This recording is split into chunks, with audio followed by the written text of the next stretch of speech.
Et si je vous disais que Peter Berg a pris bonne note de ce que l'on a dit de lui et de son film surtout, lors de la dernière vidéo, à savoir 22 Miles.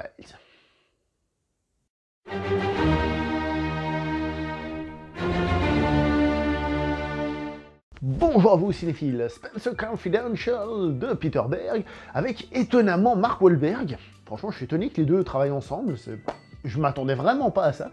Donc oui, autant dire qu'ils travaillent depuis un petit moment ensemble. Leur dernier film ensemble, c'était Mile 22, donc 22 Miles en français, qui était un film d'action avec des scènes d'action horriblement mal filmées, parce que surdécoupées, mais aussi avec une caméra qui bougeait dans tous les sens, c'était catastrophique, c'était vraiment pas bon. Et là, ils nous reviennent donc avec ce film, donc Spencer Confidential, directement sur Netflix. Alors évidemment, je vous ai dit qu'il y a Mark Wahlberg, évidemment il y a plein d'autres acteurs, on va parler de Winston Duke, puisque c'est, on va dire, les deux qui vont faire la paire dans ce film, mais évidemment il y en a plein d'autres, pour parler justement de la prestation des acteurs.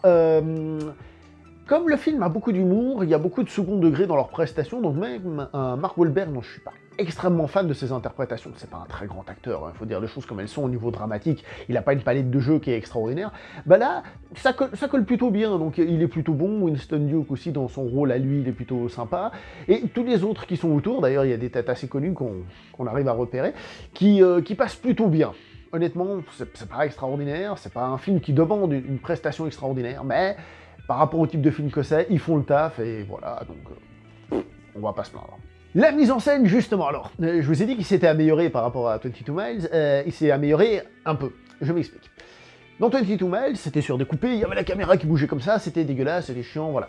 Là, il n'y a plus la caméra qui tremble. Ah, c'est une bonne chose. Il y a même des plans qui sont jolis, même pendant les scènes de baston. Je pense par exemple à un moment, le personnage de Mark Wahlberg, il a une scène où il se fait taper dessus dans des toilettes, et il le balance par-dessus une porte, et quand il tombe de l'autre côté de la porte, donc on a une contre-plongée, et lui qui tombe comme ça. Et au moment où il tombe par terre, on a un plan zénital, donc de haut vers le bas, comme ça, pack, hein, à 90 degrés, vraiment vers le bas, où on le voit par terre, et les gens qui le tirent.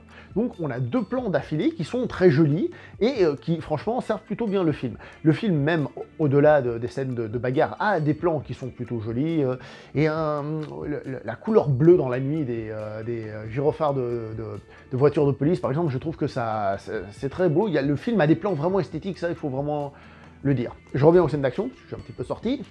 Il n'empêche que ces scènes d'action restent toujours surdécoupées, clac, clac, clac, clac, clac, et donc, bon, voilà, quoi. Disons qu'il est passé de faire des scènes d'action de merde à refaire des scènes d'action classiques hollywoodiennes, passe-partout, très moyennes, sans plus.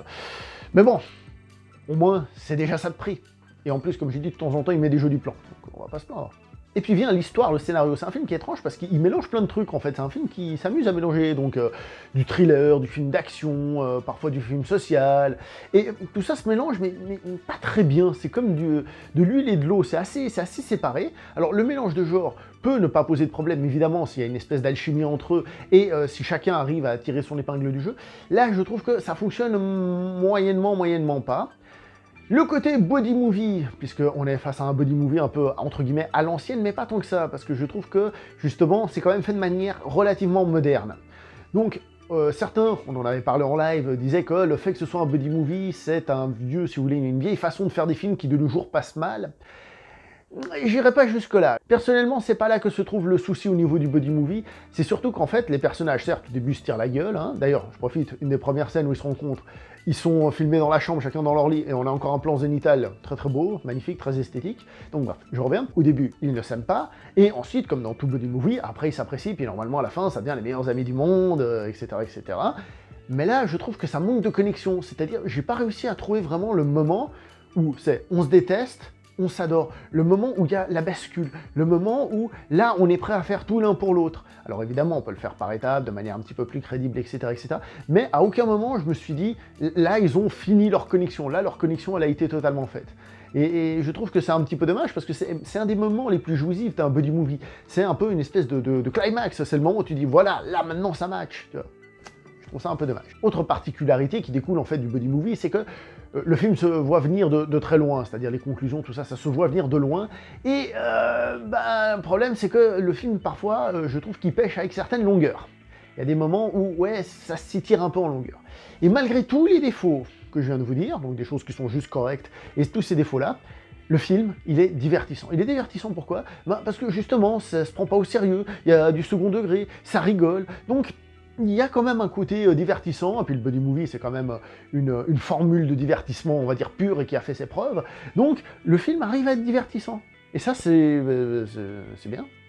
Mais c'est là où j'ai d'ailleurs un petit souci, c'est que du coup, le film en lui-même, honnêtement, c'est pas un grand film, c'est pas un film de fou, mais il se laisse regarder comme ça, une fois, pour le plaisir, et voilà, quoi. Pour la note, eh ben, du coup, c'est un peu compliqué, parce que normalement, je devrais lui donner un 5 pour dire, ok, t'as des petites qualités ou des non-défauts à des endroits, mais bon, voilà, sans plus, hein, on est en droit d'attendre plus que ça. Mais en réalité, bah, déjà, bon, c'est un film Netflix, diffusé sur Netflix, j'ai envie de dire pensé pour être diffusé sur Netflix, donc une espèce de DTV de qualité, d'accord? Et le film est un petit peu divertissant, donc on va lui donner une note par rapport à toutes ces choses-là. Donc je vais lui donner un petit 6, parce que, comme je dis, il y a un côté divertissant. C'est un peu compliqué, mais je pense que vous avez compris. Je vais donc m'arrêter là pour cette vidéo. N'oubliez pas de liker, commenter, partager. On se voit prochainement pour une prochaine vidéo. Jusqu'à là, portez-vous bien. Ciao tout le monde.